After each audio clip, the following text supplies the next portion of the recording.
Hello guys and welcome back to Gate of Theories, and guys, this weekend the brand new series of Doctor Who is finally coming out, and since series 13 is introducing a brand new companion, Dan, I thought today we'd take a look back at all of the past companions that Doctor Who has ever had. So what better to do so than comparing them all on a tier list. So today we're going to be ranking the modern day Who companions, simply because I haven't seen enough of Classic Who to give a thorough ranking on them, but once I do know enough, I probably will with them as well, and we're just going to see overall which is the best companion of the modern era. But before we go any further, please make sure that you've clicked that red subscribe button down below and have your notifications turned on so that you get notified every time we get any brand new videos.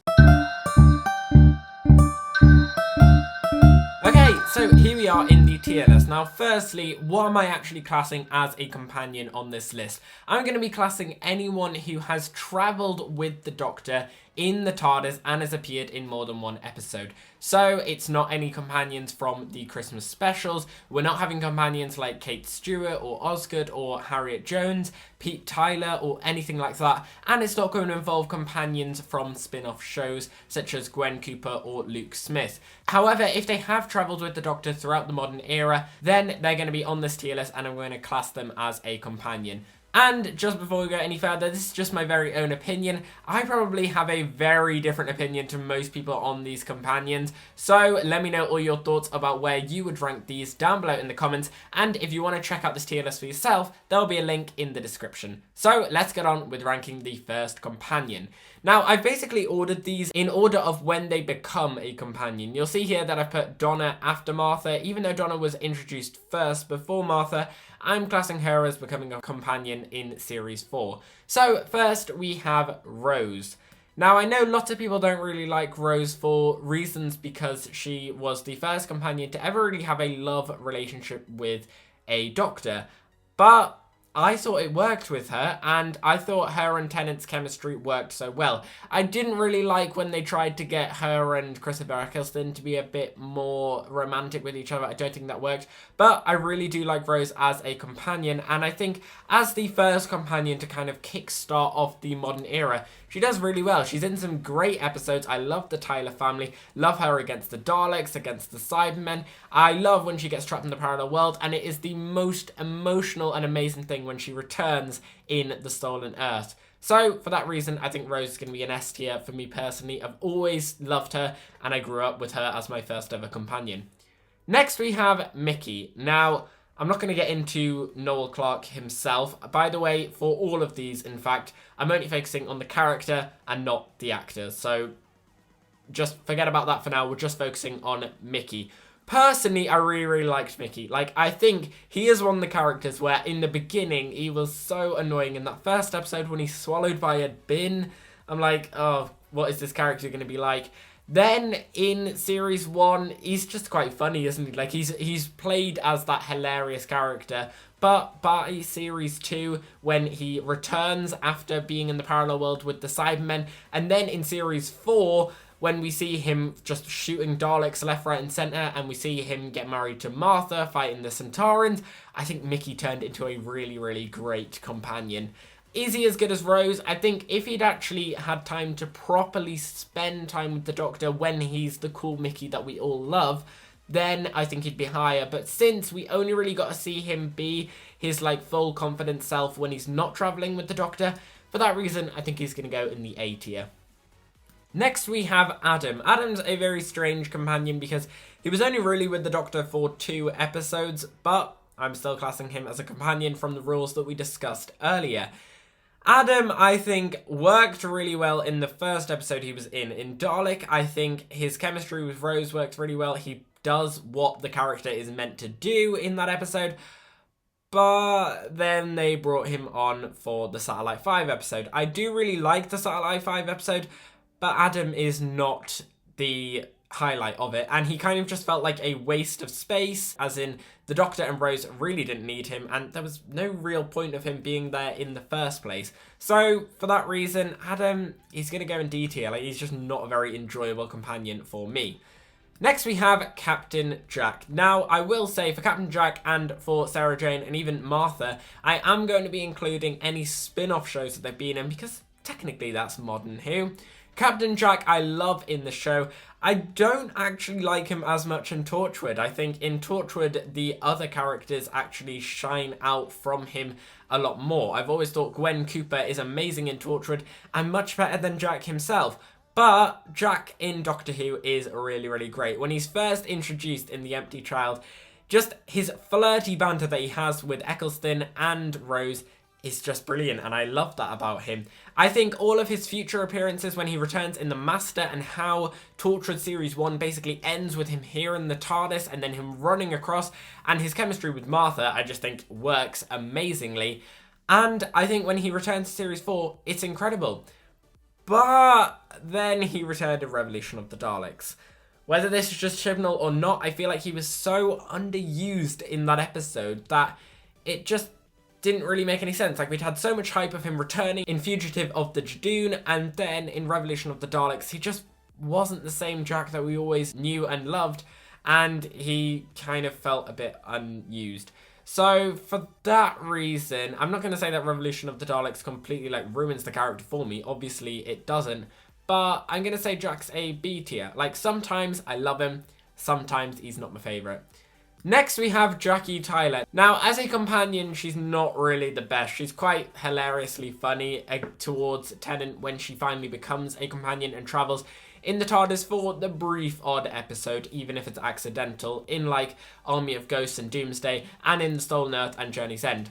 But I do love Jackie as a character. Like, I think Jackie works so well, and as the first kind of like mum character to a companion that we've really delved into, Jackie is one that works really nicely for me. I just love the way how she has to cope with Rose always being gone, and you know, how she's always insulting against the Doctor, especially the Ninth Doctor, and her in Series 1 is just brilliant. So for that reason, I think Jackie's going to go in the B tier. As a companion, she might not be the best, but as a character, she's amazing. Next, we have Sarah Jane. Straight up in top S tier. Like, the Sarah Jane adventures, you can't beat it. Sarah Jane Smith, right at the top. Rest in peace, Elizabeth Sladen. She is by far my favourite companion. You can try and disagree with me. You just can't. It's Sarah Jane. You can't. That's all I'm going to say. Next we have Martha. Now, Martha was a very different type of companion because she came off straight after Rose, who of course was in love with the Doctor. And then Martha spent the entire series kind of a bit like, oh, well, I really like the Doctor, but the Doctor doesn't like me. And I don't think that works for her character. I much preferred Donna when they didn't have the love interest because I thought Tennant is clearly with Rose and they've done that now, so they don't need to carry that on. But Martha as a companion, I really, really like. I think she's strong. I think she's independent. The way she fights off the Master in The Sound of Drums is amazing. And I love how lots of the episodes just kind of focused around her. I do really like her as a companion, and the fact that she chose to just leave the TARDIS when she felt it was right. And when she returns in Series 4, it also works really well. The only downside to Martha is actually when she returns in Torchwood. And the reason why is because Martha, who by this point has faced the Master and has lived in an alternative timeline where the Master basically won and managed to stop him and save the Doctor, she comes into Torchwood as a unit person and is captured within like her first mission and has to be saved by the Torchwood crew. Like, she's good in Torchwood, but I feel like Torchwood definitely lets her down.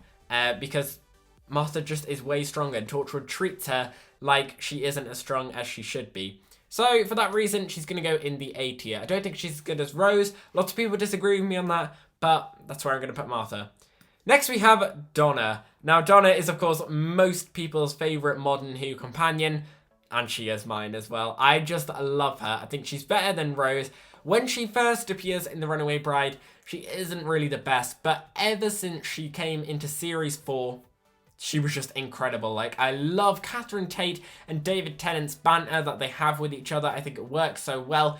Donna's tragic ending where the Doctor has to wipe her mind always hits me every time. I love the story arc of the Doctor Donna, and I just think Donna is like the perfect type of companion. Just someone who just wants a laugh while they're going traveling. Not someone who needs a love interest, not someone who's trying to get something out of it, not a bad guy, just a temp from Chiswick. And I love how she just thinks she's so useless, but the Doctor just completely disagrees with her. Donna is by far one of my favourite companions, which is why she's going up at the top.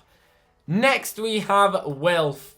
Wilf has to also go up at the top as well. Like, who doesn't love Wilfred? Like, he's incredible in the show. When he finally becomes a companion with the Master, I think it's a perfect dynamic for David Tennant to bounce off in his final episode.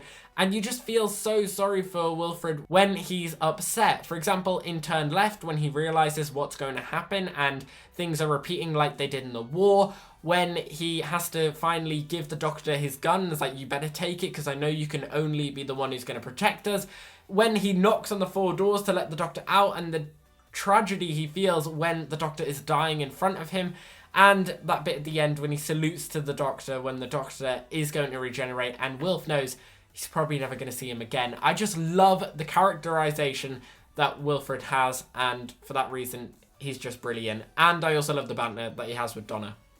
Next we have Amy, Stephen Moffat's proper first companion, and I love it. I love Amy so much. I think she works really well, and I'd say she's better than A tier, probably S tier. I think when Amy first joined in Series 5, I didn't like her as much as the other companions, but then as she grew and grew throughout the end of Series 5 into Series 6 and by Series 7, I thought she is one of my favourite companions. I just love her feistiness and her independence when she's going off and fighting aliens from off-worlds. And I think her chemistry with Matt Smith is brilliant.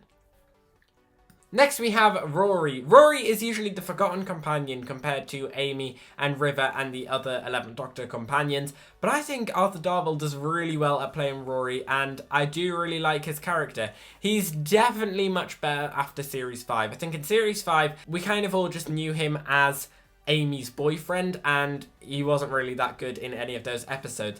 But when he becomes a fully fleshed out companion in Series 6 and Series 7, he is really great. So for that reason, I think he's going to go at the end of A tier. Next we have River Song, of course introduced in Tennant's era, and then went all the way over to Peter Capaldi's era, and I wouldn't be surprised if River returns at any point as well. I just love how this companion has a full-on complete story arc. Even if it's completely like messed up everywhere, we get to see the introduction of River and we get to see the death of River. And I love River's flirty banter that she has with the 11th Doctor. I think that works so well. And I just love her catchphrase, spoilers. Like, who doesn't love all of River's like cheeky nature that she has? And when she's needed in the episode, she does it so well. So for that reason, I think River's going to go in the A tier. Next we have the Paternoster Gang. Now, I put all these three together in one box because basically whenever they're traveling with the Doctor, it's not really when they're on their own, it's when they're with someone else. Individually as characters, I could rate them separately in different areas because I think Strax and Vastra are much better than Jenny, but as a three, which is what I'm classing them as, they're pretty decent. Like, they work when they're needed, and I'm glad that they didn't become main companions that the rest of them have all became. So for that reason, I think I'm going to put them in the C tier. Like, they do exactly what they needed to do, and the episodes that they're in are pretty decent. Next we have Clara Oswald, probably the most controversial companion of modern Who. And I actually really like her. Like, I liked her in Series 7. I loved Oswin. I loved Victorian Clara. And I do actually like modern day Clara, even when she's with Matt Smith. Of course, I agree with most people. When she's moved on with Peter Capaldi, she is a much more fleshed out character, and I prefer her then. But I did really like her with Matt Smith. I think Clara is just a fun companion to have, and I think the way how she bounces off Peter Capaldi works so well. The only negative that I have with Clara is another negative that most people have, which is I don't think she should have returned. I loved the tragic ending to her in Face the Raven, and when she returned in Hellbent, I didn't think it worked as well as I think Stephen Moffat was hoping for it to work. So for that reason, Clara's going to go in the A tier. I do think personally she's better than Rory and River, but probably not as good as Martha and Mickey. Next we have Nardole, played by Matt Lucas. He's just a fun character. Like, when he was first introduced in the Husbands of River song, I didn't really like him that much, as he was kind of just used as the comedic character.